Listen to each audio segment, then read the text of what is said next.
Ka nisur në Shkodër kremtimi i vitit jubilar të Zojës së Këshillit të Mirë, një ngjarje e rëndësishme për besimtarët katolik dhe gjithë komunitetin. Ceremonia u zhvillua në bazilikën e kësaj kishe në hyrje të qytetit, ku u mblodhën drejtues të klerit, përfaqësues institucional dhe besimtarë të shumtë. Një nga momentet më të veçanta të kësaj dite ishte edhe ekspozimi për herë të parë i veshjeve të vajzorisë të shenjtores Nën Tereza. Ky takim sonte nuk është vetëm një akt kulturor, por një akt kujtese të gjallë, ku e kalumja bëhet e pranishme edhe merr kuptim në dritën e tashmes. E veçanta edhe kësaj ekspozite bëhen edhe veshjet e Nën Terezës. Është një dhuratë e Zotit, është një moment hiri.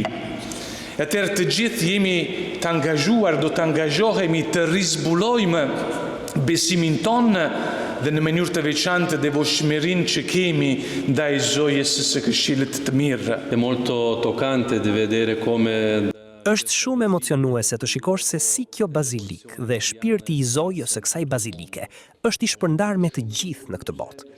Për gjatë shekujve, këtu janë lutur shumë besimtarë, e mbi të gjitha, edhe martirët e kishës suaj. Ndaj është shumë e rëndësishme nisja e kësaj ceremonie, sepse historia na mëson se gjatë jetës shumë ngjarje marrin atë domethënie që na shërbejnë për të ardhmen. Historiani Pieri Njërita dhe kuratori Luciano Obedeni u ndalën tek vlerat e kësaj ekspozite, duke theksuar edhe rëndësinë e dhurimeve. Me që kam pasur mundësinë të studioj dhe të përgatis në aspektin e tyre historik, mbartin histori të heshtura, por jashtëzakonisht domethënëse.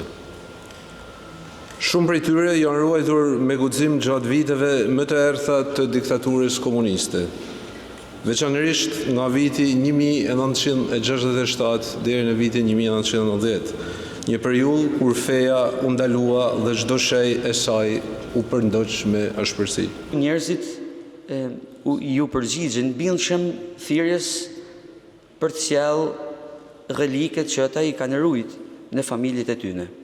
Të gjithë, pa përjashtim, pa dallim besimesh.